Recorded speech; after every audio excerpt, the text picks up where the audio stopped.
because in anything that we do, we have to know how to practice, and it's okay to be bad at something at first.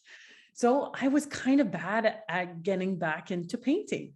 I was kind of bad at, doing portraits and all that stuff. So what I did was I enrolled in a class with New York Academy of Arts, which is awesome, virtually. So we did the virtual thing, and I was using the photos that I received from the mothers to just create bodies of work that I felt compelled to experiment with. So I've been actually doing that for months now. Welcome back to the Hot Mess to Awesomeness podcast, a show all about inspiring smart, busy women to put their happiness at the top of their to-do list.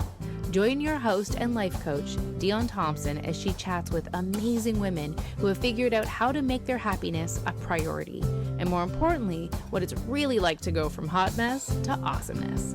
And now, on with the show. Welcome everyone to the Hot Mess to Awesomeness podcast. I'm your host and life coach, Dion Thompson, and I am here with my friend, and I'm going to call like local legend in the making, Camille Myles. Okay, so we got connected through our children, which I think is fabulous. And because my child that did this connect, she's like my uber creative kid. And of course it was through like an acting class. And anyway, the minute I connected with you, I'm like, oh girl, this is a thing. And I'm very, very excited about, that you live in my community and I get to hang out with you for reals, and really, really excited about the work that you're doing and putting out into the world. So thank you for being with me today. Thank you for having me. I'm quite excited to talk with you and talk with your listeners and give you a glimpse about my journey through this creative life. Yes. So before we dive right in, so let me introduce you to everybody so that they kind of have an idea what I'm talking about. So Camille's a French-Canadian multi-disciplinary contemporary artist and conservation activist, exploring imagery through portraiture rooted in gender roles, identity, motherhood, and the environment. Yes, please. She creates inspiring art that tells a story linked to childhood, self-reflection, and our impact on the world, which really, really, really calls to me. So she's been trained classically in fine arts, archaeology, and conservation, and she's constantly reimagining herself and pushing her own boundaries. She pursued an engaging career as an archaeologist in England, was a conservation professional in Rome, and park superintendent of Georgian Bay Islands National Park, which is local and close to my heart. Now being drawn to the power of public art as a social community conversation, she's been creating murals, large-scale public art sculptures, and is excited to be starting an art residency, as well as preparing for a solo exhibition. And if you follow her on social, you know that she does all of this while exploring her love of the intersection between art, nature, conservation, and self. So welcome to the podcast, and I'm so excited to introduce you to my community. I, as a self-proclaimed creative, have always been very passionate about how each human brings, when we allow ourselves to bring creativity into our lives, we give ourselves permission to explore, heal, find new ways to be our best selves. So I know that in your work, and it's so multifaceted and explores so many different sort of perspectives, that you are doing that as well. So again, thank you. I'm super pumped. This is going to be awesome. Yeah, this is going to be fun. So when we last chatted, you were sharing with me you're working on a number of projects. You have some really big projects and big installations happening. You're working all over, but there's some more sort of intimate projects that you're working on. And one really appealed to me, and it really connected to that sort of exploration of stillness and motherhood and self. And I learned more about what you sort of used to do in your before times life, very structured, very organized, very almost corporate. And I'm curious as to how you got from that very structured life and very formal way of being to through art, I will say, but that you've taken a path to a more maybe freedom of expression while still doing big connected work. So I'm interested in your path, your journey, your hot mess moment. I mean, really, the podcast is Hot Mess to Awesomeness. I'm curious about what caused you to make these shifts, to continuously explore new avenues, and land in a sort of small nature-focused community doing the brilliant work that you're doing today. Well, okay. I think that's a pretty loaded question, but You're welcome. Yeah. I think it's always great to go back. And maybe when you look at my life now, it seems very all over the place and maybe fractured in a way that I lived a few different paths at once. And I think that's okay. I think we all have creativity or like different passions, hobbies that just fuel our energy. And I always saw it that way. But I'll go back to, I was always a creative kid, always like the artist, won, those little awards and painting stuff in high school, won the best artist in high school. So that fueled me to go into art. And I was encouraged to do that by my family. And I kind of left Gatineau, where I'm from, Gatineau, Ottawa area. And I left for Montreal at a pretty young age. I was only 15. And wow. I left without any money or anything like that. I got into a really good art school that just helped me express, but explore and experiment. So I was doing a lot of that, and I was really passionate about, especially about sculpture and such, and exploring my creativity. So then I actually returned to Gatineau and Ottawa and I lived in a convent. I actually, to pay for my university, I bought a convent and a bunch of rooms in them. So I just basically paid for my own way by renting the rooms out. So I do, if anyone's listening, it's like, that's a really good investment for the future, for sure, to pay for university. So I did do that. And what I loved about the university context was that it was a time to explore, experiment, not think about selling art or, being creative for the business side of things. That's a good thing and a bad thing. But for the good part of it is that you really got to feel your voice and explore where you want to go. And so I was doing a lot of sculpture work, installation work, video work, and came out of that and started working as like a video editor. And I traveled around the world, and especially Las Vegas and Los Angeles, to film pretty big people like Bill Gates and George Lucas. And wow. I did these like creative projects that were great, but then started exploring documenting museums and doing like virtual reality tours, and thought, oh, I love this museum context. And then I started working in art galleries and museums and the National Art Gallery of Canada as a tour guide. So I did all those things and kept doing my art on the side. I needed to make money. So that was the big thing. I think there's a lot for creatives, and a lot of people feel that tension between, okay, I want to live this creative life, but how do you actually pay the bills? Right. And when you're in your 20s, coming out of university, I wasn't given a chance. So, I would get rejections all the time. Now I know rejections are normal.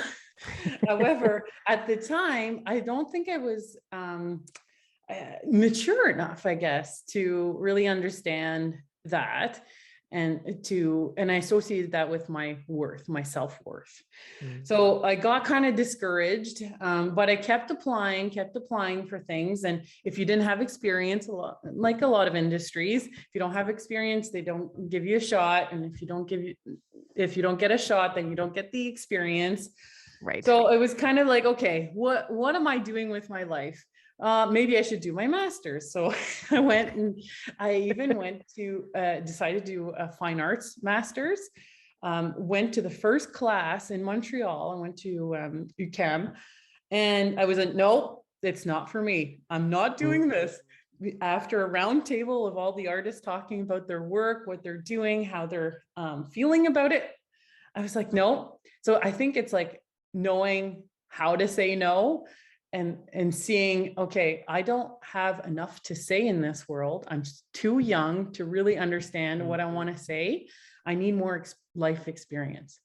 So I want to just pause there. I know that there's so much more, but I wanted to just comment on a couple of things. Number one, that's brilliant and kind of a deep awareness for a young person who is self-identifying as not having enough experience. But there's that knee-jerk response that I think a lot of people, women specifically, have when they're feeling sort of either stuck or lost or unsure, and sometimes feeling that pressure of like, I need to I have to figure things out now. Like, I can't move ahead. I'm not going to be, be able to self-sustain unless I figure this out, unless I get the thing that's going to make me profitable or whatever that looks like.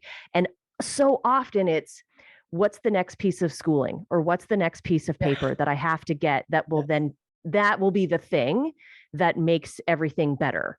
And so I think it's twofold, that you, like so many, were like, yes, I will just go get the next piece of paper that's on the list, right? There it is. I did art, so it's art. And then here we go.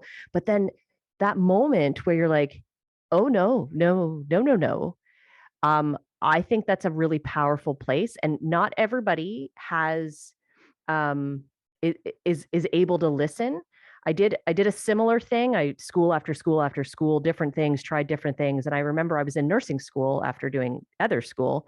And there was a moment where I was like learning how to give a needle using an orange. And in the middle of it, I went, nope, never want to do this again. I'm like, wait, I never want to give a needle again. This is going to be a problem as a nurse. So I literally got up and left. So I feel you on that. Whoa, but it was almost like one of the first times I'd ever heard myself and then done the thing after. So what was that like, to be able to go looking around at the people, they're all doing it like their thing, wearing their pride cap, going, yep, I'm doing my master's. And you're like, no. So tell me about that. And of course, and then keep us going. But I think that's kind of like like we should shine a flashlight on that. Like, I think more people to be like, that moment exists. Yeah, I mentioned it because I have those a few of those aha moments in my life. And that one was definitely one that I actually kept from anyone. I wasn't talking about it, and I almost felt ashamed about, I was encouraged by my university professors to do this path, right? And that, then you can become a professor, and then you can become like this important artist. I'm like, oh, okay, I need this thing.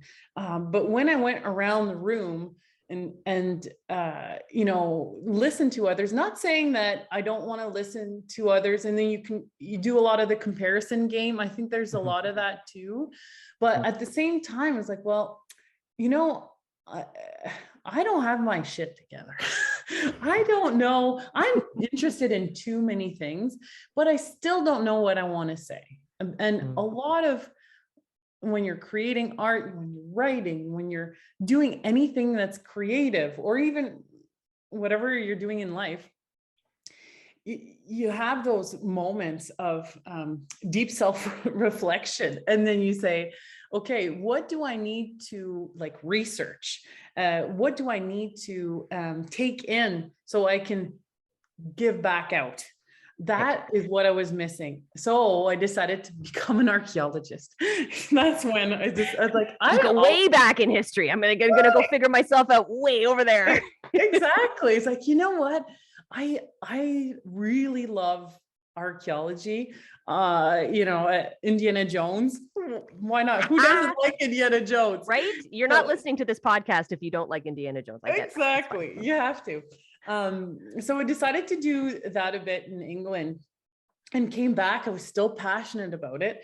And then I got this really awesome internship to Rome for 6 months. where I learned Italian, and I, ate a whole bunch of gelato. It was kind of a eat, pray, love, but much younger, I guess. Yeah, so I did well with the pasta eating and touring around, but it was a lot of it was being okay with being by myself, being alone, and having that journey of like self-reflection, understanding like that it's okay to be on your own. I was working in a work environment, but I didn't have any friends. It was like a starting over, right? So everything was possible. And I would visit so many historic sites. I was like, okay, this is what I'd like to do, is work in conservation to help protect these sites. So I went back to Canada and got this awesome job as a conservation activist in like a national nonprofit working for historic buildings. And then I toured around Canada, everywhere in little communities. And I was still creating art. So I have to say, like, all through this was like paying my bills. But at the same time, I was, taking a lot of photos, I was mostly doing paintings and exploring that side of things, more of like a hobby. And I would do exhibitions here and there, but it was more, I was more focused on fueling that research, fueling myself, what I wanted to say, who I was becoming. So before you keep going, how would you say that work, because it was work, and you were sort of exploring this new information, this new understanding, this new sort of way of being, conservation sort of being the next thing you landed into, but how did that influence your art? Well, for example, I worked a lot in Saskatchewan on Main Street revitalization projects, okay, for this a nonprofit. And we had a really great time working with community groups, thinking about their Main Street downtown. They're kind of vanishing and dying a little bit, and how to revive them. So from that, I was really interested in disappearing landscapes. So those grain elevator silos that you'd see in Saskatchewan, or the abandoned farm buildings. So I'd take a lot of pictures, then go back to my studio and paint landscapes with like ink drawings that were disappearing within that landscape. So that type of work. And also I would see a lot of like trains with the merchandise, you could see Costco, Canadian Tire. So you realize through these landscapes that consumption happens, right, all throughout Canada, and the way goods move, and our own like addiction to buying things. So it changes the whole landscape through these trains. So I did this whole train series, and most of that work is now in collectors' places. But then, so that kind of builds. So those are some of the examples that of my work, how it influenced my own artistic journey. So I'm super curious about that. The weaving of our lives, right? So of course we make decisions and we're like, yep, I'm doing this because I'm really excited about it. I'm interested about it. And for you as an artist, you were able to then sort of find an expression of the impact of that. And, for those of us who maybe don't paint or don't put ourselves into that position of creating something visual, I find like often how we then curate our environments is really impacted by what we feel is happening, or what we feel about what is happening. And so as you being somewhat transient, because you were all over the place, right? And carrying that art with you, I'm curious about how you saw yourself, right? So I'm thinking about that moment of where there's that professor saying, be like me, come and do the thing. And this is how you're going to be a known good artist. I'm air quoting here because you can't see me if you're listening, but and then, this idea of conservation and conserving history while still expanding within it at the same time. So there you were, not doing what everybody else said you should do, not sort of holding the line and doing what artists do. You found your own path. And maybe there's no question in here. I have no idea, but I'm just kind of interested in how you saw yourself maintaining yourself while evolving at the same time. Yeah, I think because I had the time, if that makes sense, where, I made a point to create that self-reflection and to make art, because I knew that fueled me to be an artist and not to forget that. So that was really important. I think what was tough at one point was more when I became a mother. Now that was another, I guess, big aha moment in my life where all of a sudden I knew that I was working with materials that were kind of toxic, that I shouldn't be doing that, right? With a baby in me and afterwards. And also, like, my creativity started to be fueled in just baby making, just preparing for motherhood, if that makes sense. So I did, from Gatineau though, after working for this conservation activism place, I worked for Parks Canada, which is also in Gatineau. And then I decided to transfer to the Georgian Bay area in Midland. And at the time I didn't have kids. I was married, and we were newly married and trying for kids, but I think maybe we were quite busy in that area and we needed like a change of pace. I was there for a while. I was getting, anxious to do something different. And I just told my husband, like, oh yeah, look, I have a possibility, maybe like an interview in Midland. Do you know where that is? I don't. And he's like, I don't know where that is, but go. So it was middle of winter in February. I did the interview and came here and loved it. So we decided to move here. Wow. That was it. And that was about nine years ago. And we had our first child that first year here. So it's something maybe in me needed that change to create a really nice environment for our family. So from that, like, it was really hard. Like a lot of creatives, I actually stopped creating. And that was really tough for me. But at the same time, I was just adapting to becoming a mother. People would say like, oh, are you making any art? I'm like, well, I'm really focused on my family. Plus, I had also the job that allowed me to move to the Georgian Bay area. So I was kind of balancing all those things. And then 3 kids later, then I was now up the echelons in Parks Canada. Loved my job. I was working as a park superintendent. And one of the things I loved about Parks Canada, of course, is the conservation. It's also the National Historic Site. So that fueling of my interests with conservation, nature, all those things came together in this job.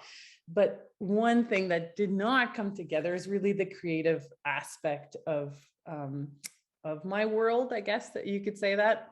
And I just had just enough time in my creative practice to do some like side projects that I really loved. So in 2020, when I was on maternity leave with my 3rd child, there was a public call for art in our local town in Penetanguishene. And a friend of mine, another mother, said, "Oh, you're an artist, right? I love what you do." And she, she's seen my art in my house, and she said, "You're an artist. You should apply." It's like, I have no experience doing any big, large scale sculpture. This is crazy. But what happened was that night I went to bed. In the middle of the night, I woke up with an idea. Mm-hmm. Yes, I have the idea, and that's how it happens. Sometimes these ideas just fly. I don't know if you've read Elizabeth Gilbert's Big Magic. Yeah. I do really believe in that. Like, there's this magic that comes to you, and that magic, that night, I stopped everything. I wrote a proposal. In 6 hours, and then did sketches, and then sent it out to Penitentiary. I didn't know what I was doing. I knew I was an artist, and that's it. And I've never done big public art sculptures, but I was willing to give it a try. The committee came back to me and said, "We love it. We love the idea. This is so different for our town, but you don't seem to have that experience. And, can you partner with a fabricator?" And then I did. So I did partner with a local fabricator and made it happen. But at first it was so tough. And I think it's relevant to a lot of people when you start something new. And we say this all the time, like it feels uncomfortable. Mm-hmm. I think I always enjoy that feeling of being uncomfortable. And as a creative, I know that's normal. Right. Because I don't necessarily have an idea right away, but I have to trust that it will come. So there is something really huge for me in this. So I recognize that not everybody who's listening is an artist. I believe everybody's creative, but you may not self-identify as an artist. But I think there's something really powerful there when you were talking about motherhood and whether you're a mom or not. For many of us, there comes this moment or many moments when we embark on something and there's mass amounts of uncertainty and big unknowns.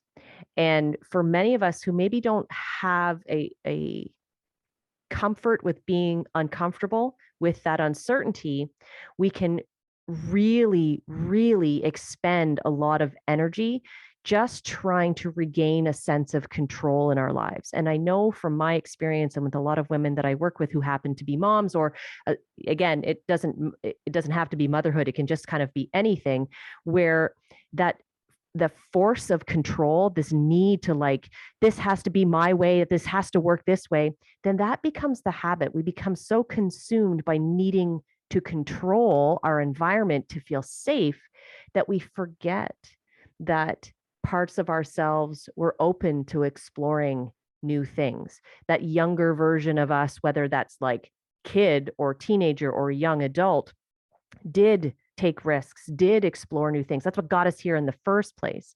And I think it's amazing that not to, I have no idea about your young motherhood experience, but there was that moment as on maternity, young mom, to be like, right, I remember what it means to embrace uncertainty and to trust, because that, of course, is the polar opposite of control, is trust. Mm-hmm. It's not no control, right? A lot of people are concerned that if they release control, if they surrender into an experience, then all will be lost and chaos will ensue. But when you trust and trust yourself and trust your process and your ability to figure shit out, magical things can happen. So I really wanted to highlight how beautiful that moment is, and being open to receiving, right? So Elizabeth Gilbert, she talks about how the energy of creativity and the ideas, and it's out there in the universe. And if you're open, and boom, it can pop into your head, but you have to receive it. Because if you don't receive it, it will leave and go to somebody else. And so you being open to receiving, and then it literally woke you up. It's like, okay, you're going to come out now. that happens to every single one of us, or it can happen. So it doesn't have to be I'm creating an art proposal. I could be creating or making decisions about my life, or saying yes or saying no, like really about trusting yourself to be able to manage uncertainty. And I think on top of everything else, we've just been so inundated with uncertainty when it comes to the pandemic and everything that's ensued from that, that for those of us that have been have a habit of needing control, that we've just been exercising that muscle even more. And so it's even more needed to practice trust, to practice loving ourselves through the messy process and being creative with our own energy and our own sort of who we are, how we are, and what we want to do with our lives. So thank you. I know you were just sharing that this is what happened, but I'm like, it's such a beacon. I want to, this is a flashing red light here. Like, this is something that I want everybody to hear, that if you feel like you're afraid to lose control, that chaos will ensue, like you need to put your hands on everything and you're constantly kind of like my way or the highway thinking, that trust is the opposite of that. So practicing trust so that you can build that muscle will help to relieve that stress and anxiety of feeling unfulfilled. That's just my personal opinion there. But I wanted to thank you for highlighting that with that experience of taking on this, hey, I'm going to go do this crazy thing that I don't know what I'm doing, but here I am. And they said yes. And I'm, oh my goodness. Yeah. And it's okay if you do something and they say no, or it doesn't work out, because I have a lot of stories where I've been told no, or not at this time, or this is, great idea, but it's not for us. And that's fine. You have to recognize that too. But going back to the pandemic, we did the reveal, let's say, of that public art sculpture right in end of February 2020. And then the world shut down, of course. And I had my three kids. My three kids were 1, 3, and 5. And of course, if other mothers are listening with young children during a pandemic, it was specifically very difficult, I think, for us. And I was managing working as well from home with 3 kids and my husband, because we don't have family where we are, family support system. We were relying a lot just on each other. So it was very difficult. So I had to actually put a pause on a lot of my creativity because I was exhausted. I was absolutely exhausted. But that's okay. I kind of said, that's part of my life, and that's part of everyone's life. And a lot of creatives during that time that I know of, not in that situation, it was a very productive time for them, and good for them. That was their journey. It was not mine. It was not mine. And I'm okay with that. But one thing I did do, there was another public art call in Midland, so the town right beside the first public art sculpture I did. And again, another mother in my circle of friends sent me the call for art and said, you should apply, you should do it. It's like, well, I don't know. They're saying that you need experience, and you do now. You have experience. You should do it. It's like, oh, okay, but I don't have an idea. And then it dawned on me. I said, what if I reached out to another female mother creative, and we collaborate? We help each other out, and we create this. Because the budget was much larger, so it was around 100,000 the budget. So I really wanted to put my best foot forward, and then really truly collaborate with another female creative. And I did that. I reached out to, her name is Holly Archer, and she's a local. I didn't even know her, but I was like, just cold called her on social media. It's like, hi, I know your sister. I know I follow you, and you want to get together and see if we wanted to collaborate. Because I had a start of an idea. Anyways, so long story short, we got the proposal, we sent it away, and they came back to us and they said yes. So then, yeah, so because I had that experience of the first one, it was easier for me to work with the fabricators, and we installed the piece in August of 2021, which again fueled my creativity. So, saying yes to these things then leads you to another path. Then I started to be all my waking hours thinking about art and how I can do another public art sculpture because I'm on a roll. I could do this. So I was applying to all kinds of opportunities, especially around Toronto. It's a big cultural hub, but all over the place. But what I was getting was, again, rejections, and you have to be okay with that. But the rejections, the feedback, when I was asking always for feedback, they were saying, well, you just don't have enough experience and in sculpture or in the public art. You're competing against people that have won the Sobey Art Award or finalists or these big important artists. So good luck to you. So I was like, okay, how do I become a big important artist? How do I do that? Because I'm a small timer here, but is that what I want to do? And if that's what I want to do, something has to give. And I was, like I said, a park superintendent with 55 employees running a national park. And I loved it. However, it was 1% of the time I was actually in the park. And then maybe 99% of the time was the bureaucracy and the paperwork, right? So a lot of the admin side of things. And although I love the people I was working with, there was some part of me that wasn't fulfilled. And, we all have a finite amount of time in our lives. We have to decide what's most important. So I was juggling way too much.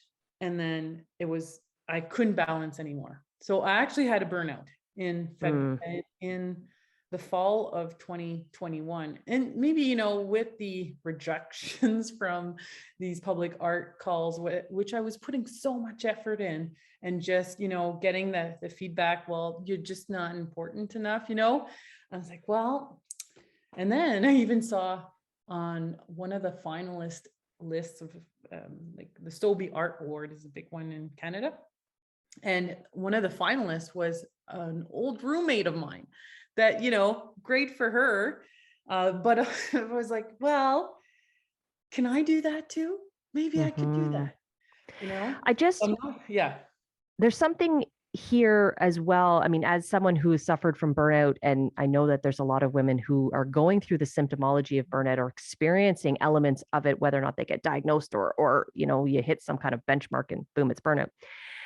So much of it has to do with who we believe we are and what it means to be those things.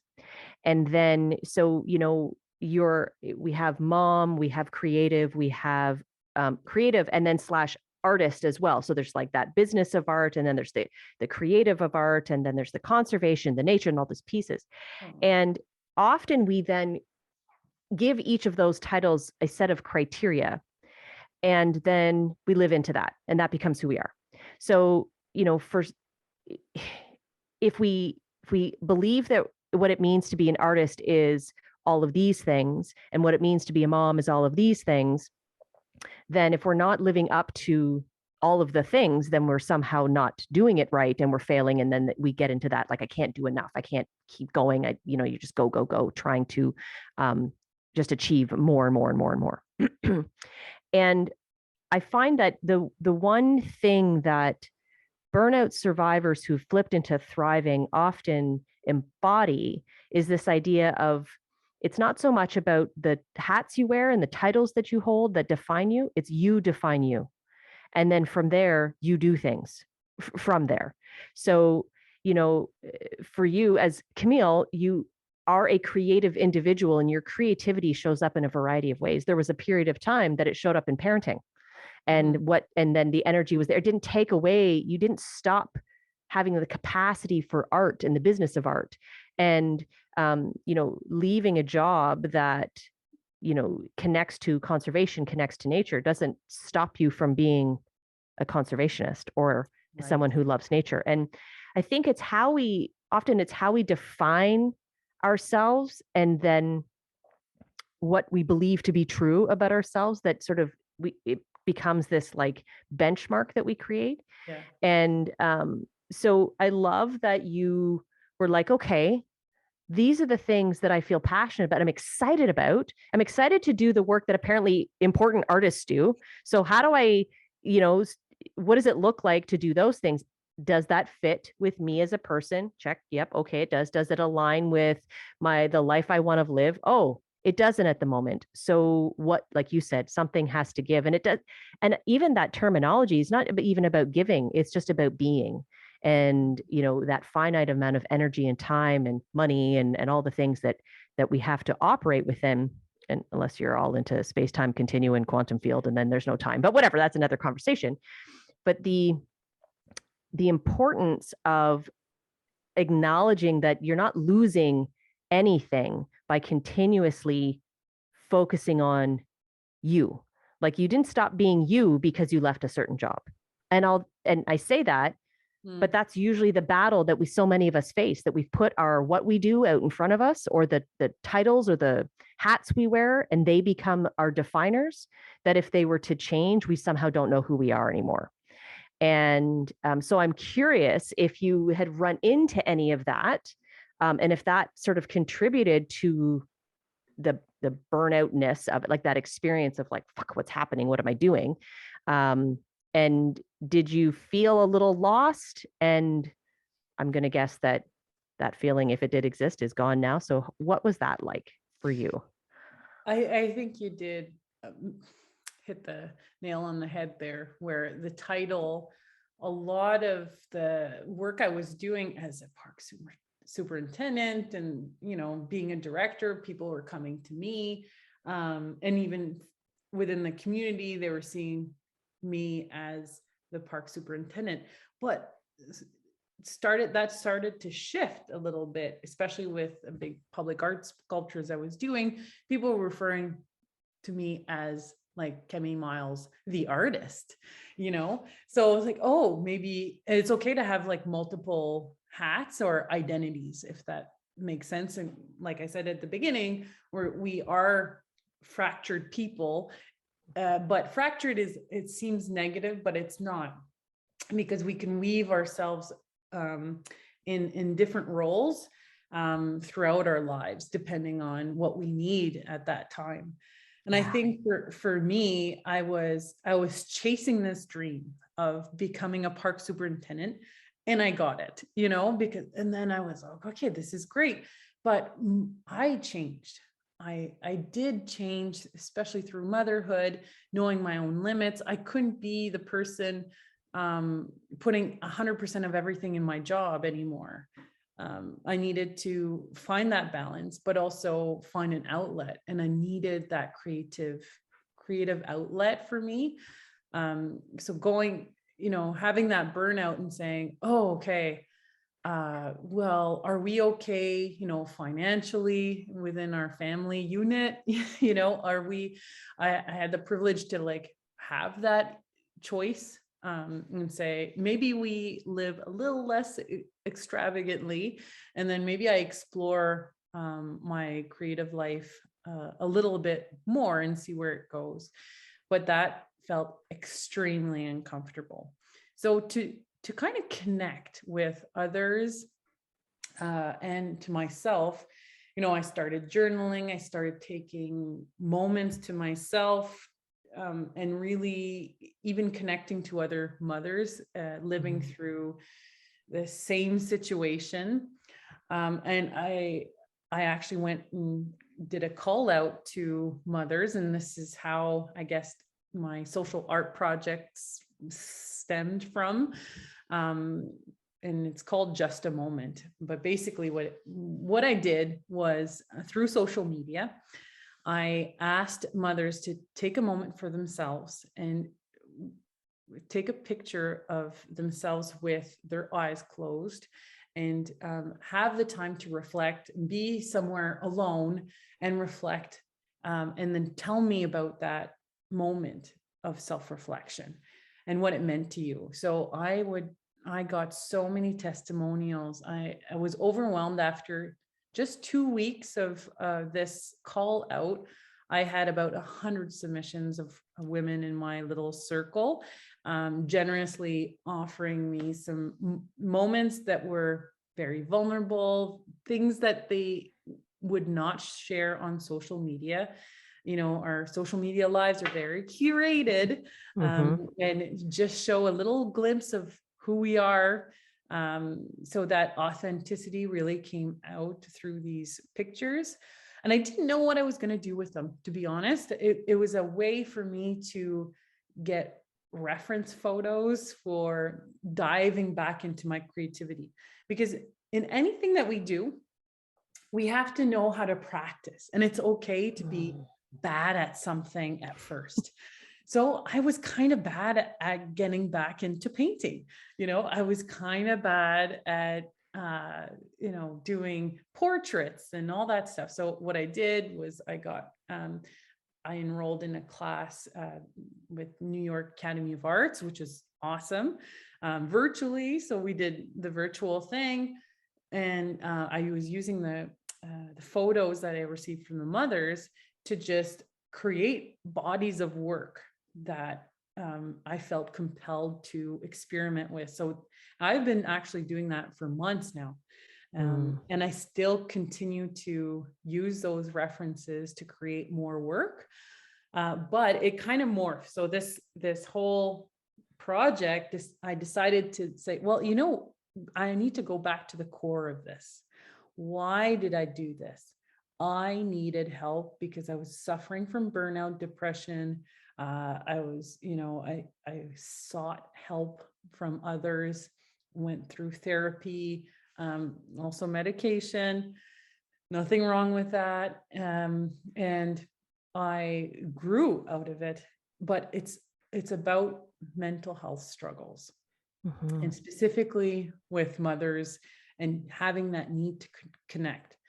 So I decided, this is not about me. So all this art that I was creating from it, that's great for me and for, for practice and experimenting. But I went back to the original photos and decided, no, this is a social art project. That's more of like a public art thing where right now I'm working with partners that are in the mental health stream, I guess, locally here. So a few hospitals and partners that I'm going to do an exhibition with the photos. So it's basically the photos are going to surround people, and we're going to have conversations about mental health and offer support. And also what I'm thinking about is doing like taking over a vacant retail location, could be in the mall or something like that, or high traffic area where mothers normally go, but wouldn't go to necessarily a gallery or a mental health hospital or something like that. So, and then they would come and just be encouraged to just take a moment for themselves and tell others that it's okay if they take a moment for themselves.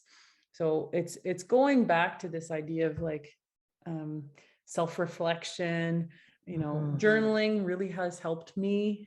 And I always thought like, oh, that sounds so corny, but journaling 30 minutes every morning, just to put all my anxiety, all my bad thoughts or good thoughts, but all my my to-do list, anything that needs to be put down, and then let go.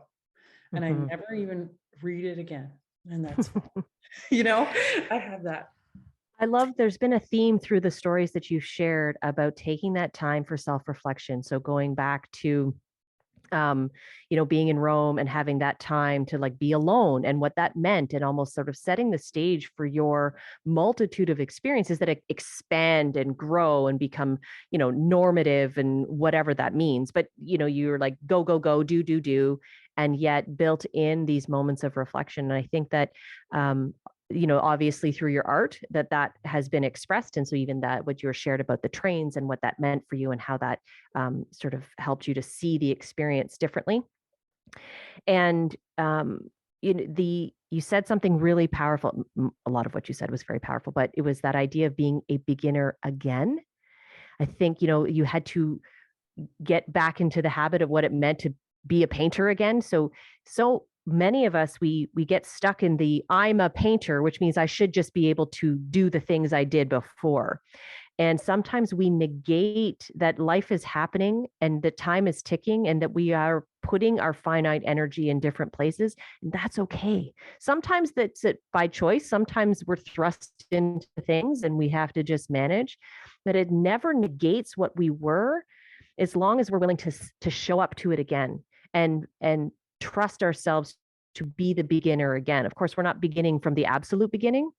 We're starting from a place of knowledge that we've done it before. I think there's something really powerful there, that being the beginner, making mistakes and, screwing things up, that maybe there was a time that you could do it perfectly before, but it doesn't negate your value just because things have shifted. And if anything, soon as we can make that shift mentally to be like, it's okay that this isn't the way it used to be, because I'm not the way I used to be. And I am this new person doing these new beautiful things, all of it simultaneously. And that, from a mental health standpoint, is really about that feeling empowered to not be perfect, because that's not even a thing. I love the project that you're working on. I've had, through your social media, been able to see some of the evidence of that work that you've been doing. And I'm super excited to see how that comes together and offers not just art and not just an opportunity to be in the presence of something that's been created and poured love into, but that what will transpire at a community level. I think so much of your work as installations, as public offerings, have these ripple effects, and I'm just so grateful for that. And I think it's also even to highlight that each of us, by showing up for ourselves and doing something that aligns with who we are, who we believe we are, who it is that we want to be, it too, whether it's an art installation or not, has a beautiful ripple effect, that we are creating impact and legacy with every breath. And we get to sort of kind of recreate ourselves constantly in the process. It's I'm so grateful to have had you here sharing the journey that you have been on, and now the knowing how you've taken all of those pieces and reflected for decades and pulled everything together to come to this place of sort of this shared experience that we all sort of get to be a part of. I think it's really powerful. So I'm super grateful. So thank you. Oh, thank you. Before we hop off, is there anything, I mean, you've shared so much about how you've learned to find your way in different places, like different places on the planet and different places within yourself. But is there anything that you want to leave the listeners with today? Any thoughts or ideas? Well, what you said about self-reflection, I think it's an important part of my work. And going back to your why, in anything that you do, just why are you doing it? Why is this important to you? And that can change, and it's okay if it changes during your lifetime too. And it's okay to shift. You have to also reflect on why you want it to change, if you need a change. I know in my work now, I realize that a lot of it is about self-reflection. And that's why I use a lot of mirrors. And even my public art sculptures, they're always interactive with a mirrored component to it, grounding the viewer in the present. And I think even now where I'm going through my art, I've shifted away from painting as much and going into more sculptural work using reflective material to even talk about that self-reflection even more. So yeah, so I guess that's a part of my process that I think is really important, but can be transferable to anyone, is like, you have to show up. You have to know, you have to be clear on your why. That can change and it's okay. The journaling, ideas do come to me, but I also show up in my studio every single day with a certain routine. I put my incense on, I do my journaling, I do some sketches, I warm up, and then I get into something. And that could change every day, but I try to show up to my studio, even if it's uncomfortable, I don't feel like it. So I think that's a transferable, like, I guess, method to anything, is that you just, even if you maybe you're not comfortable that day, you can realize that, but also just try to go into it with like happiness and an open heart, and see, even if it's shows your vulnerability, that it's okay to go into that and try anything. Yeah, absolutely. I love that the practice is the process. The product may or may not come, right? But when you practice the process of whatever it is that you're working to create or become good at or feel more connected to, whether it's art or just life, just practice being in process. And over time, that habit will become so sustained that the products will just flow. And then you can trust yourself in your process because that's what you've been practicing. Love that. Thank you. Thank you so much. Thank you. So I will absolutely have all the links for anybody so that they can check out your work and dive a little bit deeper into the brilliance that you're putting out into the world. So thank you so much for that. And I too am a huge proponent of journaling and self-reflection. So I love that we have that connection. And so if anybody's interested in having that conversation, I think we should dive into that a little bit more too. Anyway, thank you so much for your time. Thank you to all the listeners for joining us today, and we will talk to you very soon. Thank you. Thanks for tuning in. Hope you enjoyed the show. Join Dion again next week to learn more about what you can do to go from hot mess to awesomeness.